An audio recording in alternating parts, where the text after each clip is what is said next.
Stephen Collier. I'm the lecturer of this particular studio, Macro Micro. Actually, Macro Micro is the other name. Intimate Metropolis, yeah.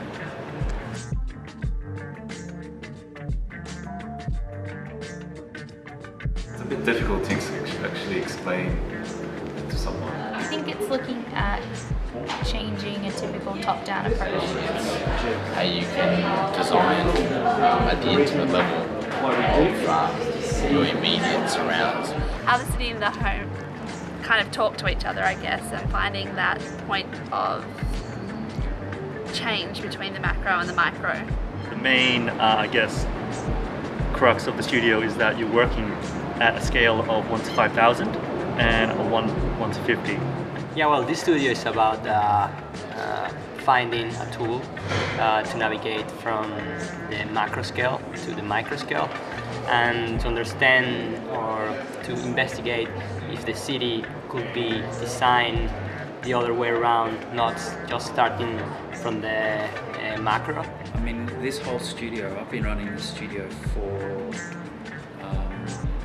in different forms, shapes and forms since about 2000, no, actually for the last 12 years. The idea of jumping back from small scale to big scale interested me. I actually didn't know where that would lead. Because I thought it was going to be a very interesting project, something that's never come across before, a different style, a different way of framework and approaching the studio and the subject. I really liked the transition between all the scales that was outlined in the brief, so I think you have to be able to work at an urban scale, at the scale of a house, and then right down to the material assemblage. I mean, there's the hope that with each studio, some new way of approaching the question of scale comes out of it. You're happy with the fact that you've done it. So what I found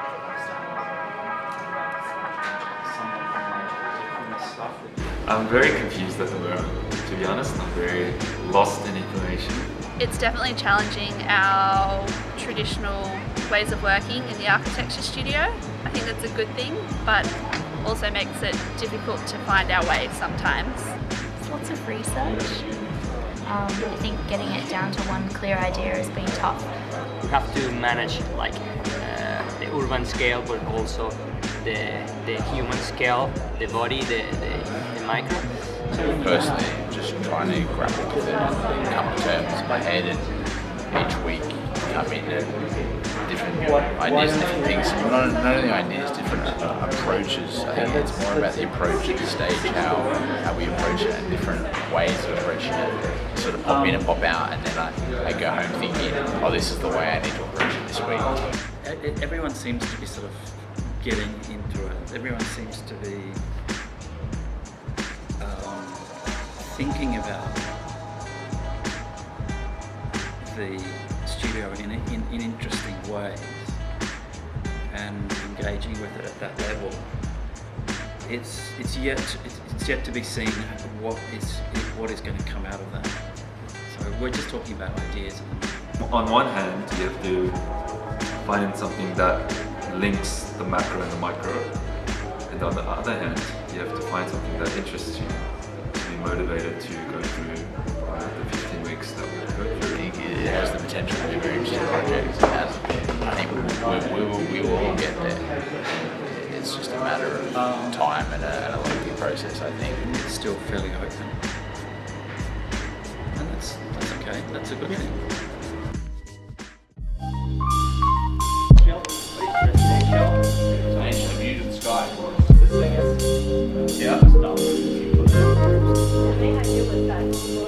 Still quite confused, but I think after interim, from the actually written feedback, I get more idea. It was really helpful to get outside opinions on the project, because we've been fairly insular in our ideas that way. The fact that you realise the first ideas or first sketches that you drew actually has either the original idea was good, or the application actually you're just thinking of. you think of it in a different way? It doesn't change it, but as in it actually pointed me to the right direction. What I looked into was a walled city in Kowloon, which is basically this anomaly within Hong Kong. And there's like a box of land which has like no rules and no laws. All the refugees and all the criminals of Hong Kong sort of congregated there and started building this huge, super dense town, and became like this giant, just a giant block of city. Yeah. Like everything's like so compact, so tight that on the ground floor, like light doesn't even penetrate. But Yeah. I like the notion that that even though there's no oversight, people have still come together and created this like really intricate city within itself. It has its own food, its own dentists, its own churches, its own schools. It's got everything that is within a city. And like no one said this part is the church, this part is the school. It was just whatever people needed, they built into the rooms themselves. The nature of the studio is the whole thing is an experiment. It's not like any other studios where the goal is to create a cultural center and the goal is to integrate the pavilion within itself. The idea here is to critique. It's a fairly controversial sort of idea in that we're cutting out planners and architects altogether. But at 1 to 5,000, it's hard to choose and define where it would be within Sydney because our site is actually centered on Green Square. He was saying you should look for spaces that are unused, or in the Levius Woods definition, free spaces, that sort of awkward little spaces that developers wouldn't normally build a house there, Right. but people could still potentially live there given the specific tools.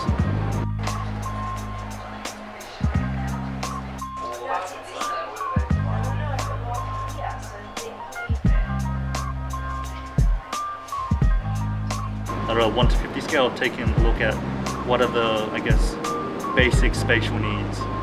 And I've sort of taken the approach to make these little, I guess, parts or kit of parts to make whatever apartment you want. So they're more like objects that sort of come together to build. And the sort of in-between spaces get built by the occupants depending on their needs. Are you thinking of it as a kind of parasite on architecture, or? Not so much. It's more of a, it's not really a parasite because it's functioning within its own self. Parasite implies that it feeds off another building or other people or something like that. In terms of how it's negotiating between 1 to 50 scale and the 1 to 5,000, it's a lot stronger at the 1 to 50 because you can sort of like design those objects and sort of have sort of light wells coming in and stuff like that. Yeah. Do you feel like it's a human instinct to want to modify your own space? I think it is, especially if it's your home. You want to fill it up with things like your belongings, things that you cherish as a family, as an individual. So you have an idea, you apply it, you try it, and if it works or doesn't work, that doesn't matter.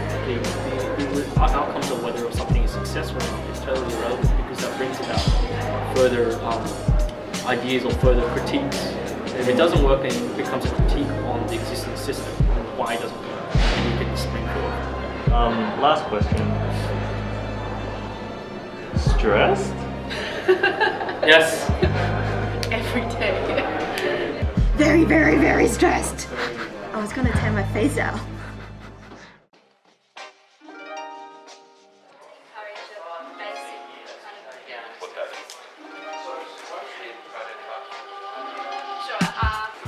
The year is 2100. Everyone in this room is dead.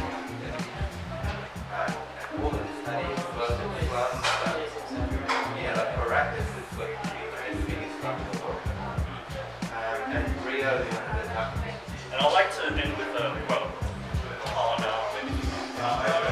from a book which documents Kowloon as a city. What fascinates about the old city is that for all its horrible shortcomings, its builders and residents, in creating what modern architects, with all their resources of money and expertise, have failed.